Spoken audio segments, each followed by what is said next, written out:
जगन्नाथ दास रत्नाकर का संक्षिप्त परिचय देते हुए उनके कृतित्व पर प्रकाश डालिए, या जगन्नाथ दास रत्नाकर के व्यक्तित्व एवं कृतित्व पर प्रकाश डालिए।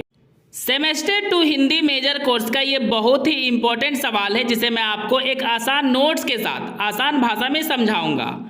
अगर मेरा ये नोट्स आपके लिए हेल्पफुल हुआ तो मेरे चैनल को सब्सक्राइब करें, वीडियो को अधिक से अधिक लाइक एंड शेयर करें।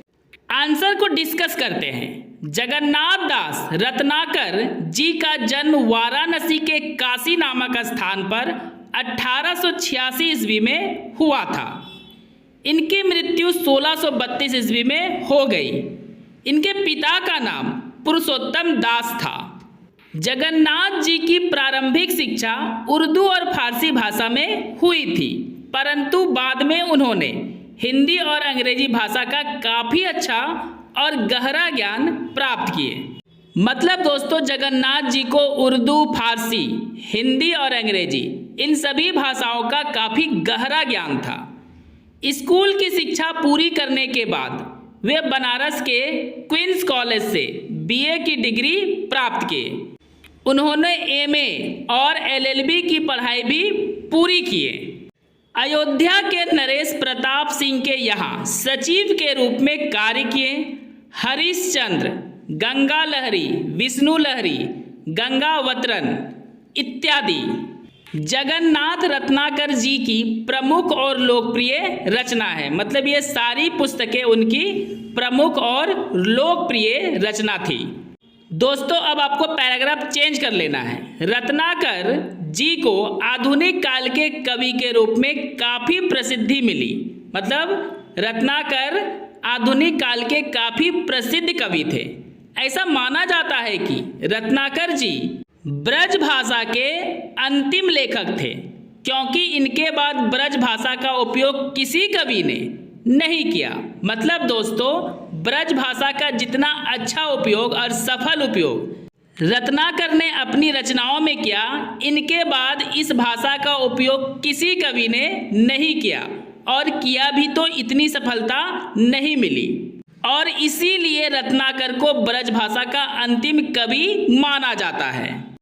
कुछ कवियों ने इनके बाद यानी रत्नाकर के बाद ब्रज भाषा का उपयोग किया, परंतु उन्हें साहित्य के क्षेत्र में सफलता नहीं मिली, जैसा कि मैंने ऑलरेडी आपको बता चुका है। जैसा कि दोस्तों मैंने आपको ऑलरेडी बता दिया है कि कुछ कवियों ने रत्नाकर के बाद ब्रज भाषा का उपयोग अपने साहित्य में किए, लेकिन उनको लोकप्रियता नहीं मिल सकी। बिहारी लाल की सुप्रसिद्ध रचना सतसई के दोहों में अनेक विद्वानों ने अपने अपने दोहे का संकलन करके सतसई का संपादन किया। बिहारी लाल की सतसई के दोहे मूल रूप से जिस प्रकार लिखे गए हैं, उसी प्रकार दूसरे कवियों ने वैसा ही प्रमाणित करने का प्रयास किए। आसान भाषा में समझा जाए दोस्तों, तो बिहारी लाल की सुप्रसिद्ध रचना सतसई के दोहों के तरह ही अनेक कवियों ने उनके सतसई के दोहे में अपने दोहे को संकलित किया, ताकि उनके दोहे भी प्रसिद्धि प्राप्त कर सके। जगन्नाथ दास ने भी बिहारी लाल की सतसई का संकलन और संपादन किए, जिसके कारण उन्हें बिहारी रत्नाकर के नाम से भी जाना जाता है। मतलब जगन्नाथ जी ने भी बिहारी लाल के सतसई के दोहों को इकट्ठा किया और उसे छपवाया, और उनके इसी कार्य के कारण उन्हें बिहारी रत्नाकर के नाम से जाना जाता है। दोस्तों, अब आपको पैराग्राफ चेंज कर लेना है।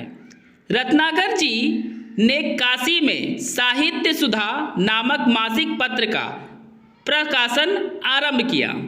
हिंदी भाषा की उन्नति के लिए उन्होंने अनेक प्रयत्न किए।